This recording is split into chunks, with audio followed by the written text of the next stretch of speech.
ನೆರವಿಗೆ ಬರ ವಿಶೇಷ ಕಾರ್ಯಕ್ರಮಕ್ಕೆ ಸ್ವಾಗತ. ನಾನು ರವಿ ಕಡೂರು. ಈಗಾಗಲೇ ಲೋಕಸಭಾ ಚುನಾವಣೆಯ ಕಾವು ಜೋರಾದಂತೆ ಒಬ್ಬರ ಮೇಲೆ ಒಬ್ಬರು ಆಪಾದನೆಗಳು ಕೂಡ ಜಾಸ್ತಿ ಆಗ್ತಾ ಇದೆ.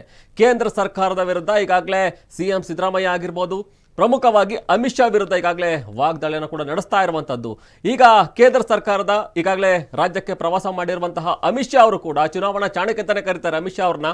ಅವರು ಕೂಡ ರಾಜ್ಯಕ್ಕೆ ಈಗಾಗಲೇ ಭೇಟಿಯನ್ನು ಕೊಟ್ಟಿದ್ದು ಈಗಾಗಲೇ ಅಭ್ಯರ್ಥಿಗಳ ಪರ ಪ್ರಚಾರವನ್ನು ಕೂಡ ಆರಂಭ ಮಾಡಿದ್ದಾರೆ. ಆದರೆ ಇಲ್ಲಿ ಪ್ರಮುಖವಾಗಿ ರಾಜ್ಯದಲ್ಲಿ ಬರಗಾಲ ಕೂಡ ಆವರಿಸಿರುವಂಥದ್ದು. ಆದರೆ ಇಲ್ಲಿ ಬರಗಾಲಕ್ಕೆ ಏನು ಅನುದಾನವನ್ನು ಬಿಡುಗಡೆ ಮಾಡಬೇಕು ಅದರ ವಿರುದ್ಧ ಈಗ ಚರ್ಚೆ ಕೂಡ ಆಗ್ತಾ ಇದೆ. ಇದ್ರ ಬಗ್ಗೆ ಮಾತನಾಡೋದಕ್ಕೆ ನಮ್ಮ ಜೊತೆ ಕೆಜಿ ಸುರೇಶ್ ಕೂಡ ಇದ್ದಾರೆ. ಸರ್ ನಮಸ್ತೆ, ಕಾರ್ಯಕ್ರಮಕ್ಕೆ ಸ್ವಾಗತ. ಸರ್, ಈಗಾಗಲೇ ಪ್ರಮುಖವಾಗಿ ನೋಡ್ತಾ ಇದ್ದೀವಿ ರಾಜ್ಯದಲ್ಲಿ ದೊಡ್ಡ ಮಟ್ಟಕ್ಕೆ ಚರ್ಚೆ ಕೂಡ ಈಗ ಶುರುವಾಗಿರುವಂಥದ್ದು. ಅಮಿತ್ ಶಾ ಯಾವಾಗ ಬೆಂಗಳೂರಿಗೆ ಬರ್ತಾರೆ ಅಲ್ಲಿ ಸಿದ್ದರಾಮಯ್ಯನವರ ಸರ್ಕಾರದ ವಿರುದ್ಧ ವಾಗ್ದಾಳಿ ನಡೆಸ್ತಾರೆ. ಆದರೆ ತಿರುಗೇಟನ್ನು ಕೊಟ್ಟಿರುವಂಥದ್ದು ಸಿದ್ದರಾಮಯ್ಯನವರು, ನಿಮ್ಮದೇ ತಪ್ಪಿಟ್ಕೊಂಡು ನಮ್ಮ ಮೇಲೆ ಗೋಬಿಯನ್ನು ಕೂರಿಸ್ತೀರಾ ಅನ್ನೋ ಒಂದು ಮಾತನ್ನು ಹೇಳ್ತಾರೆ. ನೋಡಿ, ಈಗ ಕಾಂಗ್ರೆಸ್ ಒಂದು ಮಾತು ಹೇಳ್ತಿದೆ, ನೆರೆಗೆ ಬರಲಿಲ್ಲ, ಆಮೇಲೆ ಬರಕ್ಕೆ ಬರಲಿಲ್ಲ, ಈಗ ಓಟಿಗಾಗಿ ಬರ್ತಿದ್ದಾರೆ ಅಂತ. ನೋಡ್ರಿ, ನಮ್ಮದು ಒಕ್ಕೂಟ ವ್ಯವಸ್ಥೆ, ಎಲ್ಲ ರಾಜ್ಯಗಳು ಸೇರಿ ದೇಶ. ದೇಶ ಅಂದರೆ ಕೇವಲ ನಾವು ಭಾರತ ದೇಶ ನಮ್ಮದು ಅಂತ ಹೇಳ್ತೀವಿ ಅಂದರೆ ಅದು ಹೆಂಗೆ? ಎಲ್ಲ ಒಕ್ಕೂಟಗಳು ಸೇರಬೇಕಲ್ವ, ಎಲ್ಲ ರಾಜ್ಯಗಳು ಸೇರಿ ಒಂದು ದೇಶ ಅಲ್ವಾ? ಆ ಒಕ್ಕೂಟ ವ್ಯವಸ್ಥೆಯಲ್ಲಿ ಒಕ್ಕೂಟ ಸರ್ಕಾರ ಎಲ್ಲ ರಾಜ್ಯಗಳನ್ನು ಸಮಾನವಾಗಿ ಕಾಣಬೇಕಲ್ವಾ? ಅದು ಒಂದು ಸರಿಯಾದ ನ್ಯಾಯಯುತವಾದಂಥ ಒಂದು ಸರ್ಕಾರ ಪ್ರಜಾಪ್ರಭುತ್ವ ವ್ಯವಸ್ಥೆಯಲ್ಲಿ ಮಾಡಬೇಕಾಗಿರುವಂಥ ಒಂದು ಧರ್ಮ ಅಲ್ವಾ? ಈಗ ಅಮಿತ್ ಶಾ ಅವರು ಏನು ಚಾಣಕ್ಯ, ಆಮೇಲೆ ಏನು ಎಲ್ಲ ಎಲೆಕ್ಷನ್ಗಳನ್ನ ಅವರು ಅವ್ರದ್ದೇ ಆದ ಚಾಣಾಕ್ಷತನದಲ್ಲಿ ತಂತ್ರಗಾರಿಕೆಯಲ್ಲಿ ಅವರು ಗೆದ್ದುಬಿಡ್ತಾರೆ, ಅವ್ರ ತಂತ್ರಗಾರಿಕೆನ ಹೂಡ್ತಾರೆ ಅನ್ನೋದು ಓಕೆ, ಅದು ರಾಜಕೀಯದಲ್ಲಿ ಅದು ಇದ್ದದ್ದೇ, ಅವರು ಆ ಹೆಸರನ್ನ ಪಡ್ಕೊಂಡಿದ್ದಾರೆ. ನೀವು ಚಾಣಕ್ಯ ಆಗಿ ಇನ್ನೇನೋ ಆಗಿ, ಆದರೆ ಒಂದು ಹೃದಯವಂತಿಕೆ ಅನ್ನೋದು ಇರಬೇಕು. ಯಾವುದೇ ನಾಯಕರು, ಕಾಂಗ್ರೆಸ್ ಆಗಲಿ, BJP ಆಗಲಿ, JDS ಆಗಲಿ, ಇನ್ಯಾವುದೇ ರಾಜಕೀಯ ಪಕ್ಷಗಳಾಗಲಿ, ನೀವು ಅಧಿಕಾರದಲ್ಲಿದ್ದೀರಿ, ಜನಸಾಮಾನ್ಯರ ಸಮಸ್ಯೆಗಳನ್ನು ಬಗೆಹರಿಸೋದಕ್ಕೋಸ್ಕರ ನೀವು ಪ್ರಮಾಣ ವಚನ ಸ್ವೀಕಾರ ಮಾಡಿ ಬಂದಿದ್ದೀರಿ ಅಂದಮೇಲೆ ಅವ್ರ ಕಷ್ಟ ಕಾರ್ಪಣ್ಯಗಳನ್ನು ಕೇಳಬೇಕು. ಅಲ್ಲಿ ಪಕ್ಷ, ಜಾತಿ, ಧರ್ಮ ಇನ್ಯಾವುದು ಬರಬಾರ್ದು. ಈಗ ಈಗ ರಾಜ್ಯದ ಸಿದ್ದರಾಮಯ್ಯ ಮತ್ತು ಅಮಿತ್ ಶಾ ನಡುವೆ ನಿನ್ನೆ ಒಂದು ದೊಡ್ಡ ಮಾತಿನ ಸಮರವೇ ನಡೆದಿದೆ.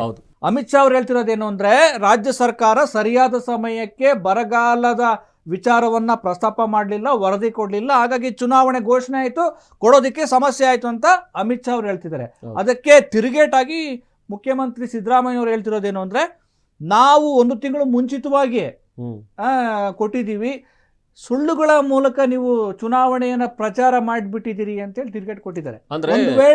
ಒಂದು ವೇಳೆ ನನ್ನ ಮಾತು ಏನಾದರೂ ಅಂದ್ರೆ ನಮ್ಮ ಸರ್ಕಾರ ಏನಾದರೂ ಬರ ಪರಿಹಾರವನ್ನ ವರದಿಯನ್ನ ಕೊಡೋದು ಸಲ್ಲಿಕೆ ಆಗಿದ್ದು ನಿಜವಾದಲ್ಲಿ ನಾನು ರಾಜೀನಾಮೆಗೂ ಸಿದ್ಧನಿದ್ದೀನಿ ಅಂತ ಒಂದು ಮಾತು ಹೇಳ್ತಾರೆ. ಅಂದ್ರೆ ಕೃಷ್ಣ ಬೈರೇಗೌಡರು ಕೂಡ ಒಂದು ಸಭೆ ನಡೆಸ್ತಾರೆ, ಪ್ರೆಸ್ ಮೀಟ್ ಅನ್ನ ಮಾಡ್ತಾರೆ. ಅವರು ಕೂಡ ದಾಖಲೆ ಸಮೇತ ನಾನು ಪ್ರೂಫ್ ಕೊಡ್ತೀನಿ, ನಾವು ಕಳಿಸಿದ್ವೋ ಇಲ್ವೋ, ಯಾರು ಸುಳ್ಳು ಹೇಳ್ತಾ ಇದ್ದಾರೆ, ಸತ್ಯ ಹರಿಶ್ಚಂದ್ರ ತರ ಮಾತಾಡ್ತಾರೆ ಅವರು, ಆದ್ರೆ ಇಲ್ಲಿ ಯಾರು ಸತ್ಯ ಯಾರ್ದು ಸುಳ್ಳು ಜನರಿಗೆ ಸದ್ಯೆಲ್ಲ ಗೊತ್ತಾಗುತ್ತೆ ಅಂತ ಕೂಡ ಹೇಳಿದ್ದಾರೆ. ನೋಡಿ, ಈಗ ಕಾಂಗ್ರೆಸ್ಸು ಕೇಂದ್ರ ಸರ್ಕಾರ ನಮಗೆ ಬರ ಪರಿಹಾರವನ್ನ ಕೊಟ್ಟಿಲ್ಲ, ಮಲತಾಯಿ ಧೋರಣೆ ಮಾಡ್ತಾ ಇದೆ ಅಂತೇಳಿ ಚುನಾವಣೆ ಸಮಯದಲ್ಲಿ ಒಂದು ಅಸ್ತ್ರವಾಗಿ ಬಳಕೆ ಮಾಡ್ಕೊಂಡಿದೆ. ಈಗ ಅಮಿತ್ ಶಾ ಅವರು ರಾಜ್ಯಕ್ಕೆ ಬಂದು ರಾಜ್ಯ ಸರ್ಕಾರ ಸರಿಯಾದ ಸಮಯಕ್ಕೆ ಬರ ಪರಿಹಾರವನ್ನ ಕೊಡಲು ವಿಫಲವಾಗಿದೆ, ಹಾಗಾಗಿ ನಾವು ಕೊಡಕ್ಕಾಗಿಲ್ಲ ಅಂತ ಹೇಳ್ತಿದ್ದಾರೆ. ಅಂದ್ರೆ ಅವ್ರು ಕೇಳ್ತಾ ಇರೋದು ರಾಜ್ಯ ಮತ್ತು ಸರಿಯಾದ ಅಂಕಿಅಂಶ ಕೊಟ್ಟಿಲ್ಲ ಅಂತ ಅವ್ರು ಹೇಳ್ತಾರೆ. ಈ ರಾಜ್ಯ ಮತ್ತು ಈ ಕೇಂದ್ರಗಳ ಈ ಪ್ರತಿಷ್ಠೆಯ ಬಡಿದಾಟದಿಂದಾಗಿ ರಾಜ್ಯದ ಜನರು ಹಿಂದೆಂದೂ ಕಾಣದಂತ ಬರಗಾಲದಿಂದ ತತ್ತರಿಸ್ತಾ ಇದ್ದಾರೆ. ನೋಡಿ, ಈಗ ನಾವು ಒಂದು ಸಂಕ್ಷಿಪ್ತವಾಗಿ ಒಂದಷ್ಟು ಅಂಕಿಅಂಶಗಳ ಮೂಲಕ ಚರ್ಚೆ ಮಾಡೋಣ. ಈಗ ರಾಜ್ಯ 2000 ನೋಡಿ 240 ತಾಲೂಕುಗಳಲ್ಲಿ 223 ತಾಲೂಕುಗಳನ್ನ ಬರಪೀಡಿತ ತಾಲೂಕು ಅಂತ ಘೋಷಣೆ ಮಾಡ್ತು ಅಲ್ವಾ? ಸುಮಾರು 35,162.5 ಕೋಟಿ ನಷ್ಟ ಆಗಿದೆ, ಅಂದ್ರೆ ಬರಗಾಲ ಬಂದಿರೋದ್ರಿಂದ, ಅಂದ್ರೆ ಬೆಳೆಗಳು ನಾಶ ಆಗಿದೆ. ಹಾಗಾಗಿ ನಮಗೆ ಎಷ್ಟು ಬೇಕು ಅಂತ ಕೇಳಿದರೆ ಒಂದು ಅಂದಾಜು ಅಂದ್ರೆ 18,171 ಕೋಟಿ ಪರಿಹಾರವನ್ನ ನಮಗೆ ಕೊಡಿ ಅಂತೇಳಿ. ಯಾವಾಗ ಅಂದ್ರೆ ಸೆಪ್ಟೆಂಬರ್ 22 ಅವರು ಕೇಳಿರುವಂತದ್ದು, ಅಂದ್ರೆ 1.5 ತಿಂಗಳು, ಅಂದ್ರೆ ಹೋದ ವರ್ಷ 1.5 ತಿಂಗಳಿಗೆ ಮುಂಚಿತವಾಗಿನೇ ಅವ್ರು ಕೇಳಿರುವಂತದ್ದು. ಆಮೇಲೆ ಅಕ್ಟೋಬರ್ 20, 2023 ಕೇಂದ್ರ ಸರ್ಕಾರಕ್ಕೆ ಮನವಿ ಸಲ್ಲಿಸ್ತಾರೆ. ಮತ್ತೆ ಅದಾದ ನಂತರ ರಾಜ್ಯಕ್ಕೆ ಕೇಂದ್ರ ಸರ್ಕಾರಕ್ಕೆ ಮನವಿ ಸಲ್ಲಿಕೆ ಆದ ನಂತರ ಏನದು ಒಂದು ರೀತಿ ಅಲ್ಲ, ಒಂದು ನಿಯಮ ಇರುತ್ತಲ್ಲ, 2005 ಬರ ನಿರ್ವಹಣೆ ಕೈಪಿಡಿಯ ಪ್ರಕಾರ ಅಂದ್ರೆ ಕೇಂದ್ರ ಸರ್ಕಾರದ ಬರ ನಿರ್ವಹಣೆ ಹೆಂಗ್ ಮಾಡತ್ತೆ ಅಂತ ಒಂದು ಕೈ ಪಿಡಿ ಇರುತ್ತಲ್ಲ, ಅದು ನಿಯಮಗಳಿರುತ್ತವಲ್ಲ, ಅದ್ರ ಪ್ರಕಾರ ಏನು ಅಂದ್ರೆ ಒಂದು ವಾರದಲ್ಲಿ IMCT ಅಂದ್ರೆ ಏನು, ಇಂಟರ್ ಮಿನಿಸ್ಟರಿಯಲ್ ಸೆಂಟ್ರಲ್ ಟೀಮ್, ಅದು ರಚನೆ ಆಗ್ಬೇಕು. ಅಂದ್ರೆ ರಾಜ್ಯ ಸರ್ಕಾರ ನಮಗೆ ಬರ ಪರಿಹಾರ ಬೇಕು ಅಂತೇಳಿ ಕೇಂದ್ರಕ್ಕೆ ಮನವಿ ಸಲ್ಲಿಸಿದ ಒಂದು ವಾರದೊಳಗಡೆ ಈ IMCT ರಚನೆ ಆಗ್ಬೇಕು. ರಚನೆ ಆದ ನಂತರ ಆ ಒಂದು ತಂಡ ಅಂದ್ರೆ ಕರ್ನಾಟಕಕ್ಕೆ ಬಂದ್ಬಿಟ್ಟು ಅಧ್ಯಯನ ಮಾಡಬೇಕು. ಅಂದ್ರೆ ಇವರು ಎಷ್ಟು ನಿಜ ಎಷ್ಟಿದೆ ಇದರಲ್ಲಿ ಅಂತ ಸತ್ಯವನ್ನ ಅರಿತು, ಅಲ್ಲಲ್ಲ, ಅಂದ್ರೆ ವಾಸ್ತವಾಂಶವನ್ನ ಎಷ್ಟು ಪ್ರಮಾಣದಲ್ಲಿ ಬರಗಾಲ ಪೀಡಿತ ಪ್ರದೇಶಗಳಿದಾವೆ, ಎಷ್ಟು ಪ್ರಮಾಣದ ಅನುದಾನವನ್ನ ಘೋಷಣೆ ಮಾಡಬೇಕು, ಅಂದ್ರೆ ಬರ ಅಧ್ಯಯನ ತಂಡ ಬರುತ್ತೆ ಕರ್ನಾಟಕಕ್ಕೆ, ಬಂದ ನಂತರ 10 ದಿನಗಳಲ್ಲಿ ವರದಿಯನ್ನು ಕೊಡಬೇಕು ಕೇಂದ್ರ ಸರ್ಕಾರಕ್ಕೆ. ಅದಾದ 1 ತಿಂಗಳಲ್ಲಿ ವರದಿ, ಈ ಬರ ಅಧ್ಯಯನ ತಂಡ ವರದಿ ಕೊಟ್ಟ 1 ತಿಂಗಳಲ್ಲಿ ರಾಷ್ಟ್ರೀಯ ವಿಪತ್ತು ನಿರ್ವಹಣಾ ನಿಧಿ NDRF ನಿಂದ ಹಣ ಬಿಡುಗಡೆ ಮಾಡಬೇಕು. ಇದು ಒಂದು ರೂಲ್ಸ್ ಅಲ್ವಾ? ಅದರ ಪ್ರಕಾರ ಮುಂಚಿತವಾಗಿಯೇ ನಾವು 1.5 ತಿಂಗಳು ಮುಂಚಿತವಾಗಿಯೇ ಕೇಂದ್ರ ಸರ್ಕಾರಕ್ಕೆ ಮನವಿ ಕೊಟ್ಟಿದ್ದೀವಿ, ಭೇಟಿಯಾಗಿದ್ದೀವಿ, ಮತ್ತೆ ಖುದ್ದಾಗಿ ನರೇಂದ್ರ ಮೋದಿ ಅವರನ್ನು ನಾವು ಭೇಟಿಯಾಗಿದ್ದೀವಿ ಅಂತೇಳಿ ಸಿದ್ದರಾಮಯ್ಯ ಅವರು ಹೇಳ್ತಿದ್ದಾರೆ. ಅಂದ್ರೆ ಇದು ಮೇಲ್ಮುಖವಾಗಿ ನೋಡಿದಾಗ ಮುಂಚಿತವಾಗಿ ಕೊಟ್ಟಿರೋದು ನಿಜ, ಭೇಟಿಯಾಗಿರೋದು ನಿಜ.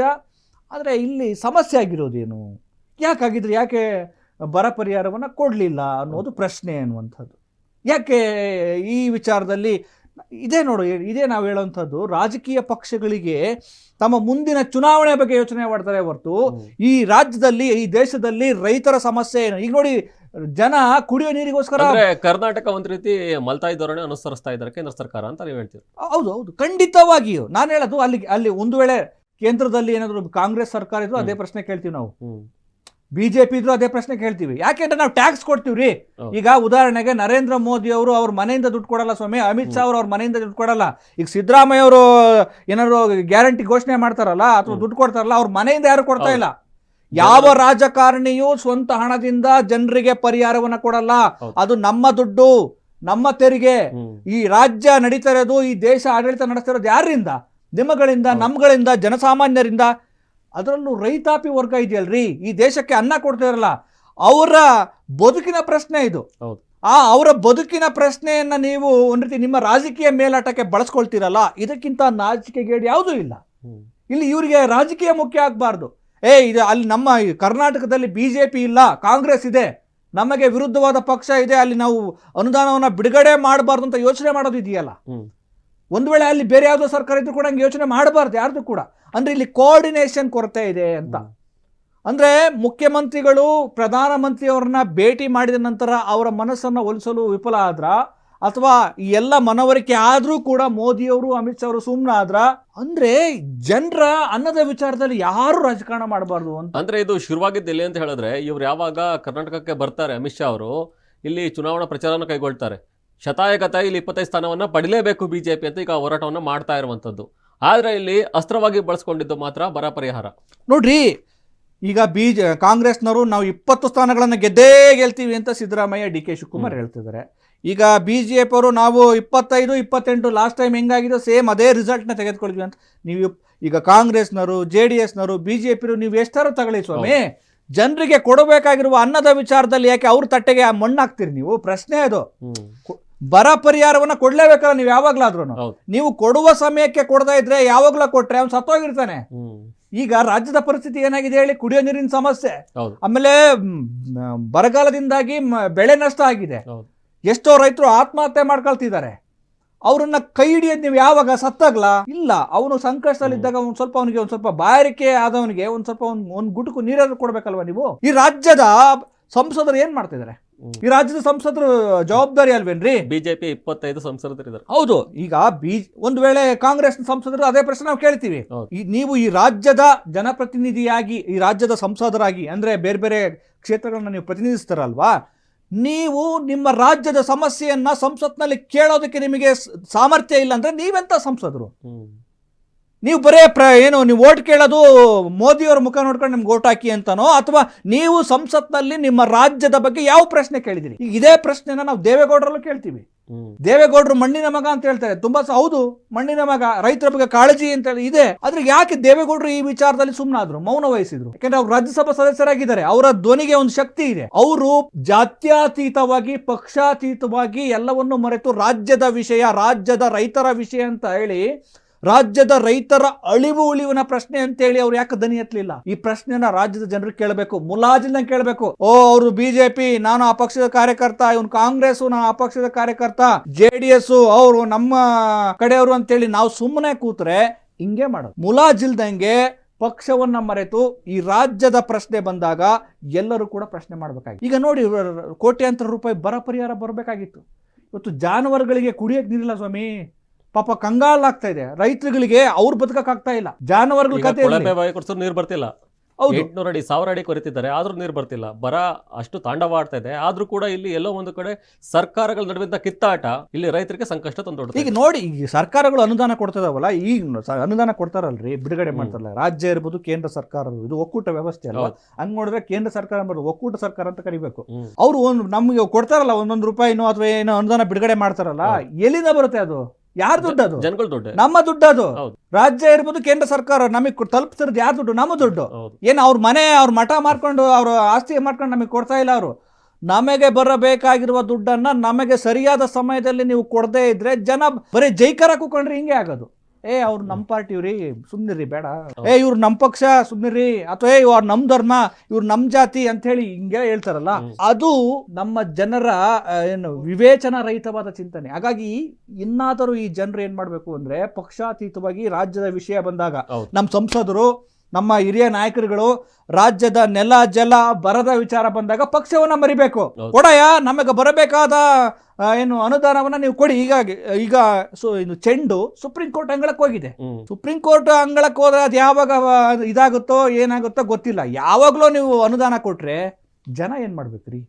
ಅಂದ್ರೆ ಜನ ಪ್ರಜ್ಞಾವಂತರಾಗಬೇಕು. ಸರ್ಕಾರಗಳು ಅಷ್ಟೇ ಅಲ್ಲ, ರಾಜಕಾರಣಿಗಳು ಅಷ್ಟೇ ಅಲ್ಲ, ಅವರನ್ನ ಪ್ರಶ್ನೆ ಮಾಡುವ ಒಂದು ಧೀಮಂತಿಕೆಯನ್ನ, ವಿವೇಕವನ್ನ ಜನರು ಬಳಕೆ ಮಾಡ್ಕೊಂಡ ಮಾತ್ರ ಕೇಳಬೇಕು, ಪ್ರಶ್ನೆ ಮಾಡಬೇಕು. ಈಗ ಆಯ್ತಪ್ಪ, ಇವರು ಬಂದಿದ್ರಲ್ಲ, ಅಮಿತ್ ಶಾ ಅವ್ರು ಬಂದಿದ್ರಲ್ಲ, ಅವ್ರಿಗೆ ಪ್ರಶ್ನೆ ಮಾಡಬೇಕು, ಎಲ್ಲಿ ಸಮಸ್ಯೆ ಆಗಿದೆ, ಎಲ್ಲಿ ಎಡವಟ್ಟಾಗಿದೆ. ಈಗ ಮುಖ್ಯಮಂತ್ರಿಗಳು ಕೇಳಬೇಕು, ನೀವ್ಯಾಕೆ ತಡ ಮಾಡಿದ್ರಿ, ನಿಜವಾಗ್ಲೂ ತಡ ಆಗಿದೆಯಾ ಅಥವಾ ಸುಮ್ನೆ ಹೇಳ್ತಿದಾರಾ?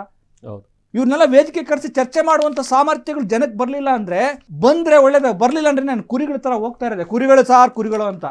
ಆ ಸ್ಥಿತಿ ರಾಜ್ಯದ ಜನಕ್ಕೆ ಬರೋದು ಬೇಡ ಅನ್ನೋದು ನಮ್ಮ ಕಳಕಳಿ. ಆದಷ್ಟು ಬೇಗ ಈಗ ಅದನ್ನ ಅಮಿತ್ ಶಾ ಅವರು ಚುನಾವಣಾ ಆಯೋಗ ಪರಿಶೀಲನೆ ಮಾಡ್ತಾ ಇದೆ, ಬರ ಪರಿಹಾರ. ಯಾಕಂದ್ರೆ ಇದು ಎಲೆಕ್ಷನ್ ಬೇರೆ ಬಂದಿರೋದ್ರಿಂದ ಆದಷ್ಟು ಬೇಗ ರಾಜ್ಯದ ಜನರಿಗೆ ಬರ ಪರಿಹಾರ ಸಿಗಲಿ. ಈ ರಾಜ್ಯ ಮತ್ತು ಕೇಂದ್ರ ಸರ್ಕಾರಗಳ ಈ ಬರ ಪರಿದಾಟ ಮತ್ತು ಈ ಪ್ರತಿಷ್ಠೆಗಳು ಕಡಿಮೆ ಆಗಿ ಜನರ ಕಷ್ಟಕ್ಕೆ ಸ್ಪಂದಿಸುವಂತ ನೆಲೆಯಲ್ಲಿ ರಾಜಕಾರಣ ಮಾಡಲಿ ಅನ್ನೋದು ನಮ್ಮ ಆಶಯ. ಓಕೆ ಸರ್, ರಾಜಕೀಯ ಪಕ್ಷಗಳ ಕಾದಾಟ ಎಲ್ಲಿಗೆ ಹೋಗಿ ಮುಟ್ಟುತ್ತೆ ಅಂತ ನೋಡೋಣ. ಇದಾಗಿತ್ತು ಈ ಕ್ಷಣದ ಅಪ್ಡೇಟ್ಸ್. ನೋಡ್ತಾ ಇರಿ ಅಶ್ವಯುಗ ನ್ಯೂಸ್.